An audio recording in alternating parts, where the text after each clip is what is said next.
Tudo bem? Bem-vindo novamente. Obrigado. Vamos lá. Roginha, você sabe que o Eduardo Bolsonaro fugiu para os Estados Unidos, né? Ficou com medo lá do Xandão. Aí o Felipe Barros, que é o brother dele, fez um vídeo agora, um vídeo que ele, no Congresso Nacional, né? Vamos ouvir um pouquinho, depois a gente comenta esse assunto aí da fuga do Bananinha. Coloca aí, pode botar o play aí. Ontem foi um dia histórico no Parlamento Brasileiro. O deputado e meu amigo Eduardo Bolsonaro, brasileiro, que mais recebeu votos para essa casa na história, se exila para fugir de uma iminente perseguição às suas liberdades e da sua família. É mais um capítulo triste da recente história no Brasil, onde a democracia é uma palavra quase sem sentido, onde um grupo político, nós, a direita, foi escolhido para ser eliminado da vida pública. Mas eu pergunto a todos vocês, há democracia sem a direita? Há democracia que não suporte o debate de ideias? Que suprima as liberdades? Que criminalize opiniões? Evidentemente que não.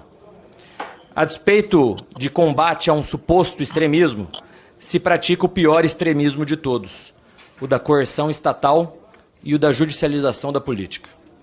Por esse contexto, o ato do Eduardo é heróico e deixa mais claro ainda para a comunidade internacional o que está acontecendo no nosso país.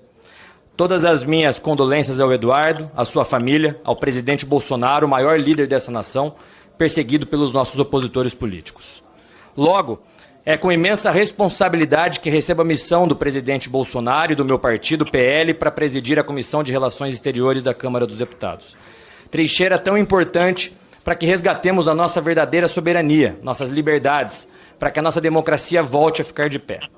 A Credem será, sem dúvidas, uma importante ferramenta institucional para o diálogo com o mundo, onde poderemos deixar claro que a vontade dessa casa, a vontade do povo, é soberana na democracia brasileira, onde levaremos a nossa Constituição como o único baluarte que rege com legitimidade a sociedade brasileira.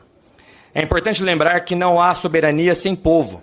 Fora do âmbito popular, o desejo dos povos, as liberdades, sua cultura, seus hábitos e leis são governados pelo voto. Temos inúmeros casos de interferência indevida na nossa democracia. Algumas que hoje são a base que sustenta a censura, que fomenta o fim das liberdades e, por consequência, também a nossa democracia. As relações internacionais têm que ser pautadas, sobretudo, na ideia de Estados-nações fortes, culturalmente soberanos. Mas hoje, infelizmente, não é o que assistimos no Brasil nas últimas décadas, onde fundações internacionais usam seu poderio econômico para influenciar na política local. Acabamos de assistir, por exemplo, o escândalo da USAID, e já é público o quanto ONGs pautam a circulação de ideias no Brasil. Inclusive eu tenho um projeto de lei, de minha autoria, barrando esse processo. O PL das ONGs visa oxigenar a democracia brasileira, que no momento é sufocada por pautas internacionais artificiais alheias à nossa gente. Portanto, essa casa, símbolo do povo, resistirá, assim como já resistiu algumas vezes à tirania daqueles que acreditam poder estar acima das leis. Povo brasileiro, contem comigo, contem com o PL, com a oposição, com todos aqueles que amam esse país. A nossa soberania é aquela que vem da autoridade popular, o genuíno e expresso desejo de uma nação. Muito obrigado a todos, que Deus nos abençoe sempre. Espetacular. Rochinha, seus comentários sobre essa peça de obra de arte aí. Isso aí, por mais esforço que você faça, não dá para levar a sério, né? É um método que usa mentira, a falsificação, a dissimulação como instrumento de fazer política. Então, eu não vejo como se deva levar isso a sério. A sociedade brasileira está voltada a problemas concretos. Nós temos aí o problema da inflação, nós temos aí o problema do câmbio, nós temos aí o problema do juro, da Selic alto, né? Problemas graves que atrapalham demais o crescimento do país. Temos discussões no Congresso Nacional em torno da reforma tributária. Agora, ontem o governo encaminhou a isenção de imposto de renda para quem ganha até R$5.000, uma forma de aplacar o sofrimento dessas pessoas no Brasil, compensando com um aumento um pouquinho da carga tributária de quem ganha acima de 50 mil reais por mês. Então, os problemas são reais, os problemas do país, né? E esses caras ficam aí com essa coisa de ditadura, de cerceamento de liberdade de expressão, são essas pautas que efetivamente não interessam, né, a sociedade brasileira tal como ela está envolta nos seus problemas hoje. E a prova disso foi a manifestação de Copacabana. Eles previam 1 milhão de pessoas e apareceram 18 mil pessoas. Então, isso é sinal eloquente de que eles estão dessintonizados com as preocupações do povo, né? E isso tem um problema, é um problema concreto. Essa coisa, essa ida do Eduardo para os Estados Unidos é uma tentativa desesperada de tentar pautar o debate político.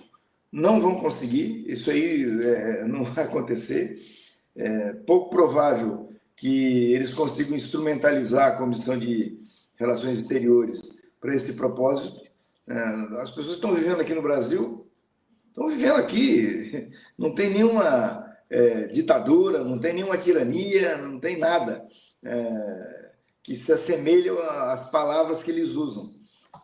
É meio que quando alguns setores de esquerda falam que o governo do Bolsonaro era um governo nazista, as pessoas olhavam aquilo e não, isso aí não é um governo que tem traços preocupantes de fascismo, mas está muito longe de ser. Então, assim, essa desconexão, certo, vai levar ao isolamento, eu não tenho dúvida disso. É apenas uma questão da inflação ceder um pouco, de o Banco Central conseguir inverter essa curva dos juros. Eu acho que o Brasil entra o ano de 2026 ajustado, e esses caras vão ficar falando isso aí, paciência, né? Não tenho que conviver com isso, não tem outra forma. Henrique? Não, assim, hoje eu fui surpreendido, eu acabei sendo o autor dessa matéria, eu tinha acabado de entrar no turno e aí saiu o discurso desse rapaz, assim, né, dá para classificá-lo de 3 formas, né? A primeira, assim, essa pérola dele, né, é um poliglota, fala português e várias merdas, né, assim, de monte. Segundo, melhor ouvir isso do que ser surdo, não é mesmo? E terceiro, palavras belíssimas, só perdem para o silêncio. Gente, o que acontece no caso do Felipe Barros, aí, como o Rocha bem acentuou, isso é método. Método. Nem ele acredita nisso. Nem ele acredita nisso aí que ele está falando. Denunciar a comunidade internacional. Eu vivo no exterior já há algum tempo e circulo por outros países também. O Bolsonaro é visto por toda a comunidade internacional, inclusive por políticos de direita, centro-direita e direita convencional. Ele é visto como um bandido arruaceiro, um criminoso que causou graves prejuízos ao Brasil e ao mundo no período da pandemia da Covid-19 e um cara que se envolveu com o mais sorrateiro dos atos antidemocráticos, que é a tentativa de um golpe de Estado. Então, assim, ele é visto no exterior dessa forma, né? Segundo, perseguição. Eu sempre tento entender como é essa ditadura do Felipe Barros. Porque ele está ali sentado nesse exato momento, né, dentro da Comissão de Relações Exteriores da Câmara dos Deputados. Ele está lá, um verdadeiro poliglota, né, falando português e várias merdas. Ele está atacando o governo, falando esse monte de coisa. Ele levanta dali, entra no carro dele, vai para casa, vai jantar e está livre aí. Tem imunidade parlamentar, gosta de prerrogativa de foro. Então, assim, é muito louca essa ditadura. É a ditadura que quer eliminar o Bolsonaro. Só que no carnaval, há 2 semanas, o Bolsonaro estava com um jet ski Kawasaki de R$200 mil, dando o cavalo de pau no Mar Azul de Angra dos Reis. Com o Malafaia atrás. Com o Malafaia atoladinho atrás, agarradinho nele ali, sarrando ele. Então, assim, é uma baita ditadura. Eduardo Bolsonaro tá com o passaporte, não perdeu o passaporte, volta para o Brasil quando quiser, volta para os Estados Unidos quando quiser, fica na ponte aérea, abandona a hora que quiser o mandato. Vai arrumar até emprego lá, tendo visto de turista, o que é ilegal e crime lá nos Estados Unidos. Eu não sei que ditadura é essa. A ditadura é que um anda de jet ski, o outro passa o dia inteiro falando uma tonelada de esgoto no parlamento, sai de lá, pega o carro, vai para casa, no fim de semana vai passear com a mulher, vai no shopping. Que ditadura é essa? Essa gente é ridícula. Mas o Rocha, ele assinalou bem. A gente não pode perder essa noção de como a coisa é esquadrinhada. Isso é método. Nem ele acredita nisso, ninguém acredita nisso. Isso aí não é conversa para doido, como eu digo lá na chamada da matéria. Não é papo de doido, é papo para doido, o que é diferente. Ele está passando para o gado digerir. Né? Mas, assim, nem ele acredita nessa bobagem. O duro é ter que pagar imposto e salário para um cara desse, que agora vai passar 24 horas por dia falando esse caminhão de groselha, e a gente aqui pagando o salário dele e ele falando esse monte de bobagem. Pois é. Rochinha, ele agora... Eu não nem... Essa informação até tinha comido mosca. Mas ele próprio fala, né? Ele agora é presidente da Comissão de Relações Exteriores. É porque ontem falaram que seria o Zucco, né? Mas ao cabo elegeram o Felipe Barros, que é um dos mais extremistas, né? Então, vai atrapalhar uma comissão importante, né? Uma pena aí que esteja na mão de um extremista, mas, na realidade, vai ser neutralizado, porque no Congresso Nacional eles não vão querer nenhum tipo de extremismo nessa comissão, porque ninguém quer rasgar dinheiro, né? Por exemplo, eu digo assim, quando eu falo extremismo, arrumar briga com a China, né? Que o Eduardo Bolsonaro e o Bolsonaro, eles querem puxar o saco da direita americana, arrumando briga com a China aqui no Brasil, né? Só que o Brasil depende de exportação para a China, e o agronegócio depende de exportação para a China. Então, eu acredito que eles vão neutralizar qualquer loucura aí do Felipe Barros. Agora, eu achei curioso, Rochinha, que ele presta condolências para o Eduardo Bolsonaro. Até onde eu sei, não se fala condolências nessa situação. Você presta solidariedade, né? Aí parece que ele realmente assumiu aquela metáfora de que o Bolsonaro organizou um cortejo fúnebre nesse domingo em Copacabana, né? Teve uma pessoa que escreveu aí uma metáfora muito, muito engraçada, um cortejo fúnebre, porque foi tão triste, tão melancólico, que pareceu mais um cortejo fúnebre, né? Mas, enfim, Rochinha, vamos falar um pouco de economia. Tem um gráfico aqui legal que eu achei... Bota aí esse gráfico da economia, do crescimento econômico. Olha só que bonito esse gráfico. Ó. Que o Lula conseguiu os melhores 2 anos, né? Em mais de 8 anos, em vários governos. Né? O outro campeão tinha sido o próprio Lula e o primeiro mandato da Dilma. Achei bonito esse gráfico aí. Agora, por outro lado, você tem uma campanha da Faria Lima contra o Lula. Saiu hoje uma pesquisa aí, essa pesquisa da Quest, que eles entrevistam aí alguns operadores da Faria Lima, os ricaços da Faria Lima, e que eles não gostam do Lula. Eu achei até engraçado que o Lula melhorou um pouquinho, ó, Rochinha. Ele tinha 90 de rejeição, caiu para 88, né? E o positivo saiu para 4 aí, ou seja, já tem que são poucas pessoas que eles entrevistam, acho que são uns 200, teve um que passou a gostar do Lula. Como é que você vê essa situação aí que a economia está bem, a inflação até começou a cair já? Como é que você vê essa campanha da Faria Lima contra o Lula? Assim, eles, apesar dos números positivos do governo, o que eles querem é privatizar. Né? O que eles querem é reduzir o tamanho do Estado e fazer a pilhagem se apropriando daquilo que o Estado for abrindo mão em matéria de empresas, serviços, onde o Estado atua.